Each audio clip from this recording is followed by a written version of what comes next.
যে ছেলেটা আগে বন্ধুদের সাথে আড্ডা দেওয়ার সময় যদি কোনো বন্ধু সিগারেট জ্বালাতো, সেই গন্ধ পেয়ে সেখান থেকে উঠে চলে আসতো। এমনকি সিগারেটের গন্ধের জন্য তাদের সাথে বেড়ানো বন্ধ করে দিয়েছিল।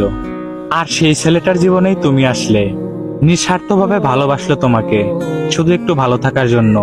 তুমি যেভাবে বলতে সেভাবেই ছেলেটা চলতো, কিন্তু তুমি তাকে এমন ভাবে ঠকিয়ে চলে গেলে। এখন দিনের পর দিন সেই সব বন্ধুদের কাছেই ফিরে যায় যারা সিগারেট খেত, নেশায় আসক্ত ছিল। এখন তাদের সাথে যোগ দিয়ে ছেলেটা আজ খারাপ হয়ে গেছে। একটা কথা কি জানেন, শুধুমাত্র একটা নারী পারে একটা ছেলেকে পরিবর্তন করতে। ভালোবাসা দিয়ে ভালো বানাইতে পারে, আবার কষ্ট দিয়ে অবহেলা দিয়ে নেশার জগতে পাঠিয়ে দিতে পারে।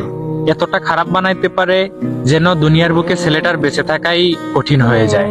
তবে এই জামানায় সত্যিকারের ভালোবাসা পাওয়া খুব কঠিন। তাই সবাইকে হাত জোর করে একটা কথাই বলতে চাই, যদি সত্যিকারের ভালোবাসতে না পারেন, প্লিজ দয়া করে অপর প্রান্তে থাকা মানুষটাকে তিলে তিলে মৃত্যুর যন্ত্রণা দিয়ে মেরে ফেলেন না।